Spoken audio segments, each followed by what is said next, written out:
بسم اللہ الرحمن الرحیم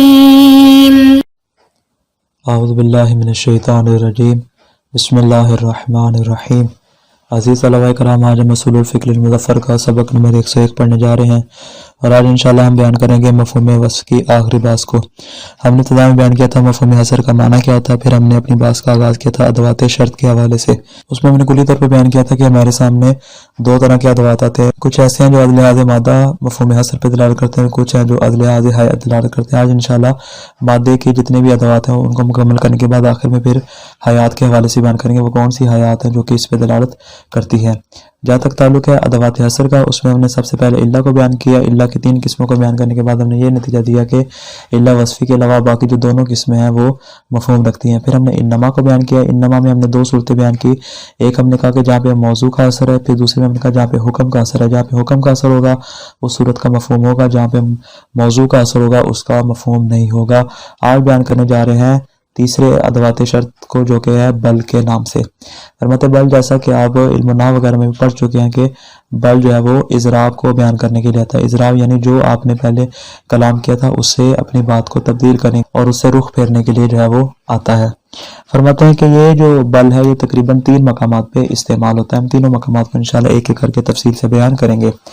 پہلا مقام یہ ہے کہ بل اس لیے استعمال ہوتا ہے تاکہ بیان کرے کہ بل کا ماقبل غفلت یا غلطی سے بیان ہوا ہے، یعنی بل کا جو ماقبل ہے وہ غلط کلام شمار ہوگا اور بل کا جو مابعد ہوگا وہ صحیح شمار ہوگا۔ مثال جیسے آپ کہتے ہیں جاء زیدن، زید آیا، پھر آپ کہتے ہیں بل امرن، بلکہ امر ہے، یعنی کیا مطلب آپ نے کہنا تو امر تھا لیکن آپ کی زبان سے کیا نکل گیا، غلطی سے اور غفلت کی وجہ سے زید کا نام نکل گیا۔ تو بل بیان کرتا ہے اس بات کو آنے والا جو حکم ہے وہ زید کے ساتھ مختص نہیں بلکہ آنے والا حکم جو ہے وہ امر کے ساتھ خاص ہے۔ بل اس بات کو بیان کر رہا ہے کہ جو اس کا ماقبل ہے وہ کلام غلط ہے اور جو اس کا مابعد ہے وہ مطلوب اور مقصود ہے۔ فرماتے اس صورت میں کہ جب بل جو ہے وہ پہلے والے کلام کو غلط ثابت کرے اور بعض والے کلام کو صحیح ثابت کرے، اس طرح کا بل جو ہے وہ حصر پہ دلالت نہیں کرتا۔ یہ ہو گیا پہلا مقام، باقی انشاءاللہ آگے بیان کر رہے ہیں۔ الثالث بل، فرماتے ادوات شرط میں سے تیسرا ہے بل۔ پہلے ہم نے انما بیان کیا اور اس سے پہلے ہم نے اللہ کو بیان کیا۔ فرماتے وہی للاضراب، بل اضراب کو بیان کرنے کے لیے آتا ہے۔ وتستعمل فی وجوہ ثلاثہ، اور یہ تقریباً 3 مقامات پہ استعمال ہوتا ہے۔ الاول، پہلا مقام کیا ہے، للدلالۃ علی ان المضروب عنہ وقع عن غفلۃ او علی نحو الغلط، اس بات پہ دلالت کرنے کے لیے آتا ہے کہ جو مضروب عنہ سے مراد کیا ہے، یعنی جو بل کا ماقبل ہے اس کو مضروب عنہ کہتے ہیں۔ فرماتے جو مضروب عنہ ہے وہ غفلت کی وجہ سے یا غلطی کی وجہ سے واقع ہوا ہے، اس بات پہ بل دلالت کرتا ہے۔ فرماتے جب یہ اس بات پہ دلالت کرے کہ اس کا ماقبل کلام غلط ہے اور اس کا مابعد کلام صحیح ہے، ولا دلالت لها حينئذ على الحصر، اس صورت میں یہ والا بل جو ہے وہ حصر پہ دلالت نہیں کرتا۔ وهو واضح، یہ بات روز روشن کی طرح واضح ہے کہ یہ حصر کو بیان نہیں کر رہا ہے، یہ فقط اس بات کو بیان کر رہا ہے کہ جو کہنے والے کا مطلوب اور مقصود ہے وہ بل کا مابعد ہے، اس کا ماقبل نہیں ہے۔ الثانی، فرماتے دوسرا مقام ہمارے سامنے کون سا آتا ہے، فرماتے دوسرا استعمال اور دوسرا مقام یہ ہے کہ بل اپنے ماقبل کی تاکید اور تثبیت کو بیان کرنے کے لیے آتا ہے، یعنی جو اس کا ماقبل بیان ہوا ہے وہ اسی کی تاکید اور تثبیت کرنے کے لیے آتا ہے، یعنی بل کا جو ماقبل ہے اس کو تاکید اور مزید مؤکد کرنے کے لیے اور مزید واضح کرنے کے لیے بل استعمال ہوتا ہے۔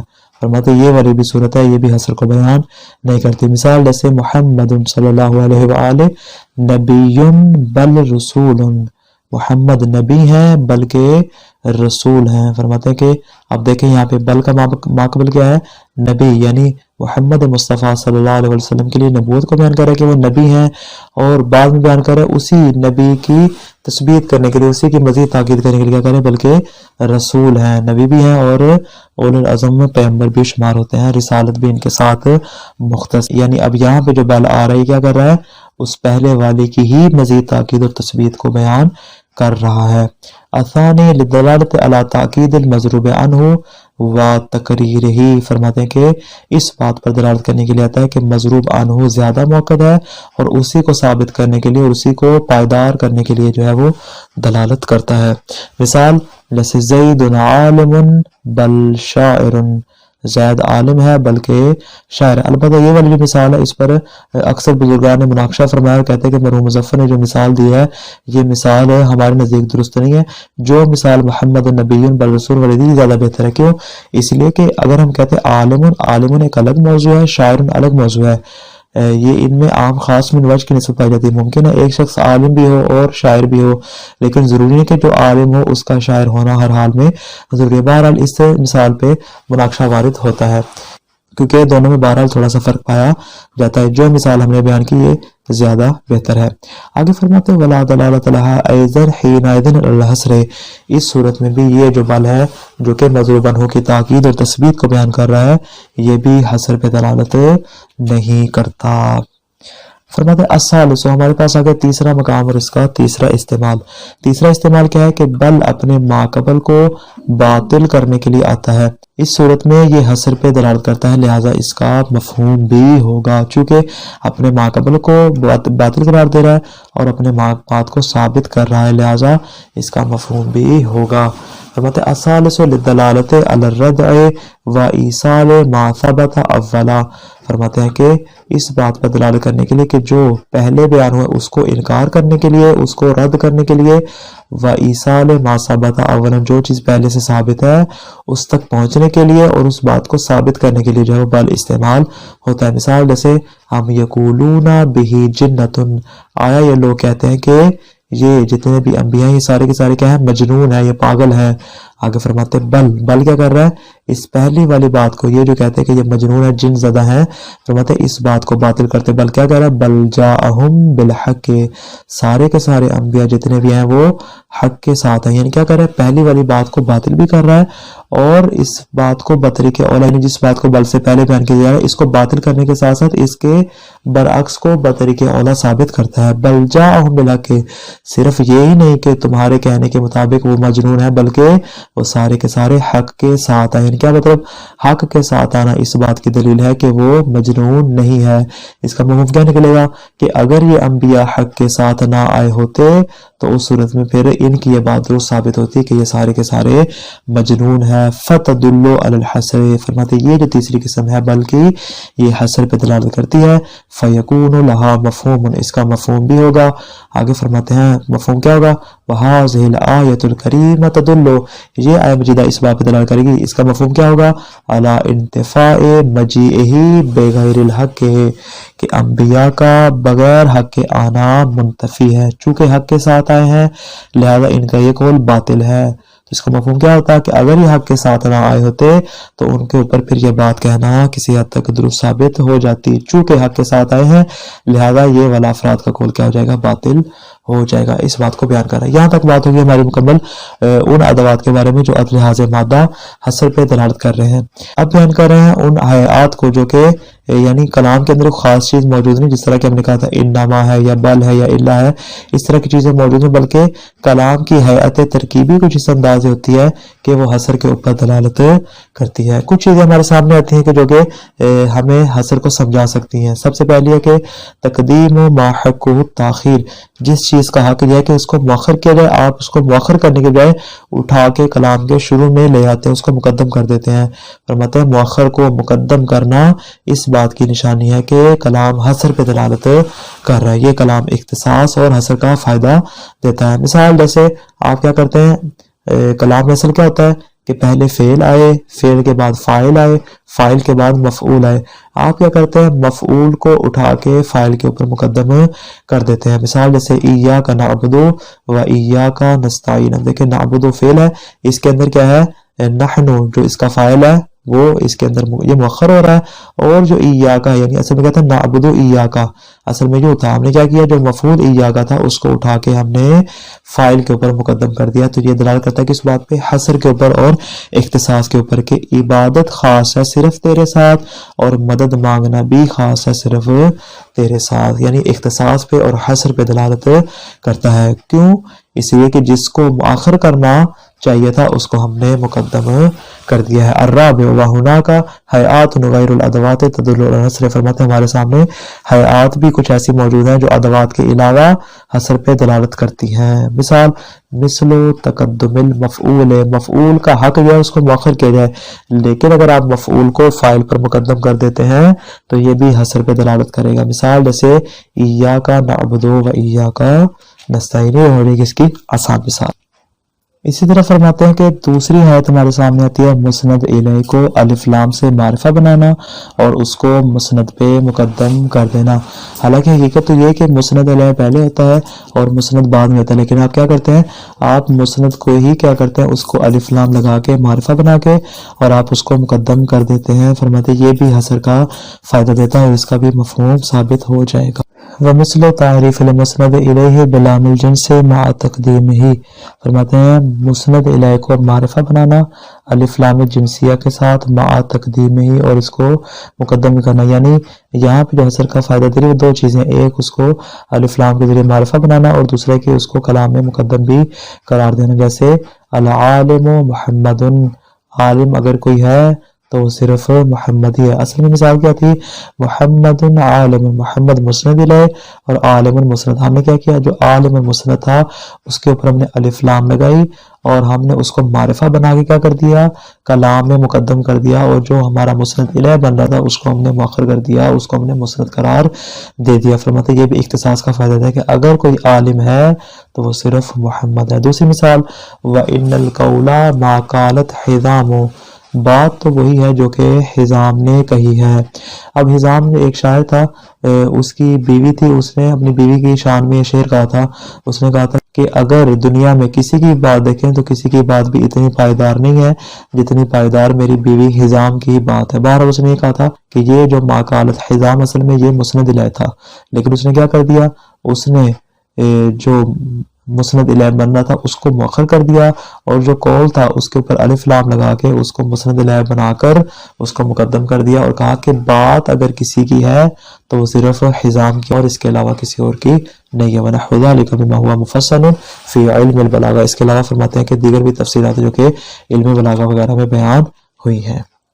آگے فرماتے ہیں فَإِنَّ هَذِهِ الْحَيَاتِ ظَاهِرَةٌ فِي الْحَصْرِ، آخر میں ایک نقطہ بیان کر رہے ہیں، فرماتے ہیں کہ ہر وہ چیز جو حصر پہ دلالت کرتی ہے بطور قاعدہ کلیہ کی، کہ ہم نے اب تک ادوات حصر کو بھی بیان کیا اور ہم نے حیات حصر کو بھی بیان کیا اور ہم نے کچھ چیزیں بیان کی اور کچھ چیزوں کے بارے میں کہا کہ کچھ حصر پہ دلالت کرتی ہیں، کچھ حصر پہ دلالت نہیں کرتی، کچھ ایسی ہیں جو کہ اس باب سے نکل کر دوسرے باب میں داخل ہوتی ہیں۔ فرماتے ہیں کہ یہ ہم نے ساری تفاصیر بیان کی، لیکن ان سب چیزوں کے بارے میں ہمارے سامنے قاعدہ کلیہ تھا۔ قاعدہ کلیہ کیا ہے کہ ہر وہ چیز جو حصر پہ دلالت کرتی ہے اس میں قاعدہ کلی یہ ہے کہ وہ مفہوم پہ بھی دلالت کرتی ہے، یعنی جب حصر ہمارے نزدیک ثابت ہو جائے گا تو پھر اس کا مفہوم بھی ہمارے نزدیک ثابت ہو جائے گا۔ البتہ یہ جو حصر وہ کیسے ثابت ہوگا، دو طریقے ہیں۔ فرماتے یا یہ حصر ثابت ہوگا از لحاظ وضع ثابت ہو جائے گا، جیسے انما کو وضع ہی حصر کے لیے کیا گیا ہے، یا از لحاظ اطلاق، جیسا کہ جملہ شرطیہ میں شرط کا انحصار اور شرط کو منحصر کر دینا۔ گزشتہ آپ کو یاد ہوگا ہم نے جملہ شرطیہ کے مفہوم رکھنے کی 3 شرائط بیان کی تھی، ان 3 شرائط میں سے ایک شرط یہ تھی کہ جملہ شرطیہ میں جو شرط ہے وہ سببیت میں انحصار رکھتی ہے۔ فرماتے ہیں جملہ شرطیہ میں شرط کا سببیت میں انحصار جو ہے وہ کیا کرتا ہے، اس کلام کو محصور کر دیتا ہے اور مقصور کر دیتا ہے۔ یہ کیا اطلاقی کلام ہے جو کہ ہمارے لیے حصر کو واضح کرتا ہے۔ بہرحال 2 صورتوں میں سے جو صورتیں بھی ہوں، جیسے بھی ہو، ہمارے لیے جب حصر ثابت ہو جائے گا تو اس کلام کا مفہوم بھی ثابت ہو جائے گا۔ اسی بات کو بیان کرنا فرماتے ہیں فَإِنَّ هَذِهِ الْحَيَاتِ ظَاهِرَةٌ فِي الْحَصْرِ، جتنی بھی حیات ہیں یہ ساری کی ساری حصر میں ظہور رکھتی ہیں۔ فَإِذَا اسْتُفِيدَ مِنْهُ الْحَصْرُ، فرماتے ہیں جب ہمیں کسی بھی مقام پہ حصر حاصل ہو جائے فَلَا يَنبَغِي الشَّكُّ فِي ظُهُورِهَا فِي الْمَفْهُومِ، فرماتے ہیں اس صورت میں اس کے مفہوم میں ظہور رکھنے کے اعتبار سے کسی کو بھی شک و شبہ نہیں ہونا چاہیے۔ کیوں؟ جب حصر ثابت ہو گیا تو پھر اس کا مفہوم بھی ثابت ہو جائے۔ کیوں؟ حصر کا مطلب یہ ہے کہ حکم خاص ہے صرف اسی موصوف کے ساتھ، تو اس کا مفہوم کیا ہوگا، اگر یہ یہاں پہ حصر نہیں ہوگا، اگر یہاں پہ یہ چیز موجود نہیں ہوگی، آیا اس کے لیے حکم باقی ہوگا یا حکم باقی نہیں ہوگا؟ فرماتے اسی کو تو مفہوم کا نام دیتے ہیں۔ کیوں؟ فرماتے یہ جب حصر ثابت ہوگا تو مفہوم ظہور کیوں رکھے گا، لِأَنَّهُ لَازِمٌ لِلْحَصْرِ لُزُومًا بَيَّنًا، اس لیے کہ حسر کا از لحاظ لزوم بین یہی لازمہ ہے کہ جس مقام پہ بھی حسر آ جائے گا از لحاظ مدلول التزامی اس بات پہ دلالت کرے گا کہ اس کا مفہوم ہمارے لیے ثابت ہو جائے۔ آگے فرماتے ہیں وَتَفْصِيلُ الْكَلَامِ فِيهَا لَا يَسَعُ هَذَا الْمُخْتَصَرُ، فرماتے ہیں اگر ہم اس بات کی تفصیل بیان کرنے بیٹھ جائیں تو یہ مختصر سی کتاب جو ہے وہ ایک جامع کتاب میں تبدیل ہو جائے۔ اس کتاب کے اندر اتنی وسعت نہیں پائی جاتی کہ ہم اس بات کی تفصیل یہاں پہ بیان کر سکیں۔ بہرحال جو بھی ہے وَعَلَى كُلِّ حَالٍ فَإِنَّ كُلَّ مَا يَدُلُّ عَلَى الْحَصْرِ فَهُوَ دَالٌ عَلَى الْمَفْهُومِ بِالْمُلَازَمَةِ الْبَيِّنَةِ، فرماتے ہیں ہر وہ چیز جو حصر پہ دلالت کرے گی وہ بالملازمہ بینہ کس پہ دلالت کرے گی؟ مفہوم پہ دلالت کرے گی۔ جس چیز کا ہمارے نزدیک حصر ثابت ہو گیا تو بالیقین اس کا مفہوم بھی ہمارے نزدیک ثابت ہو جائے گا۔ البتہ یہاں پہ ایک اضافی نقطہ میں بیان کر دوں، ہم نے بیان کیا تھا مسند الیہ کے حوالے سے کہ مسند الیہ کو ہم کیا کرتے ہیں الف لام جنسیہ لگا کے اور ہم اس کو مقدم کر دیتے ہیں، وہ حقیقت میں مسند ہی ہوتا ہے اگرچہ اس کو مسند الیہ کا نام دے دیتے ہیں۔ البتہ مصنف نے تو فرما دیا کہ مسند الیہ جو ہے یہ بھی ان حیات میں سے ہے جو کہ حصر پہ دلالت کرتا ہے۔ البتہ اس میں کلی طور پر ہمارے سامنے تین نظریات آتے ہیں۔ پہلا ہے مفید حصر ہے، جیسا کہ مصنف بھی اس بات کا قائل ہے اور جناب تفسیرانی نے بھی اسی قول کو اختیار فرمایا ہے، اور دوسرا قول ہے کہ مفید حصر نہیں ہے، اور تیسرا قول ہمارے سامنے آتا ہے کہ موارد کے اعتبار سے حکم مختلف ہوتا ہے۔ صاحب کفایہ نے اس تیسرے قول کو انتخاب فرمایا۔ بہرحال کلی طور پر ہمارے سامنے اختلاف آتے ہیں، لیکن مصنف نے جو ہے وہ اس بات کو اختیار فرمایا کہ جہاں پر بھی مسند الیہ کو الف لام جنسیہ کے ذریعے معرفہ بنا کر کلام میں مقدم کر دیا جائے وہ بھی حصر پہ دلالت کرتا ہے۔ خلاصہ کیا ہوا آج کے درس کا؟ فرماتا ہے کہ بل اضراب کے لیے آتا ہے اور یہ تین مقامات پہ استعمال ہوتا ہے: ما قبل کو غلط ثابت کرنے کے لیے، ما قبل کی تاکید کرنے کے لیے، اور ما قبل کو باطل قرار دینے کے لیے۔ ان تین قسموں میں سے صرف جو تیسری قسم ہے وہ حصر کا فائدہ دیتی ہے۔ وہ چیزیں جو از لحاظ حیات حصر پہ دلالت کرتی ہیں وہ یہ ہیں، کون کون سی؟ تقدیم و ماحقہ تاخیر، جس کو مؤخر کرنا تھا آپ نے کیا کر دیا؟ اس کو مقدم کر دیا کلام میں، جیسا کہ ہم نے کیا کیا تھا؟ مسند کو اٹھا کے مسند الیہ بنا کر الف لام لگا کے ہم نے اس کو مقدم کر دیا، یہ بھی حصر کا فائدہ دیتا ہے۔ اسی طرح فرماتے ہیں مسند الیہ کو الف لام سے معرف بنا کر مقدم کر دینا، اور تیسرا مسند کو مسند الیہ پر مقدم کرنا، یہ بھی حصر پہ دلالت کرتا ہے۔ اور آخر میں یہ نقطہ ہمیں حاصل ہوا وہ ادوات اور حیات جو حصر کا فائدہ دیتے ہیں وہ مفہوم رکھتے ہیں۔ جب حصر ثابت ہو جائے گا تو ان کا مفہوم بھی ثابت ہو جائے گا، چاہے از لحاظ وضع ہو یا از لحاظ اطلاق کلام ہو، جیسے بھی ہمارے لیے حصر ثابت ہو گیا اس کا مفہوم بھی ثابت ہو جائے گا۔ والسلام علیکم ورحمۃ اللہ وبرکاتہ۔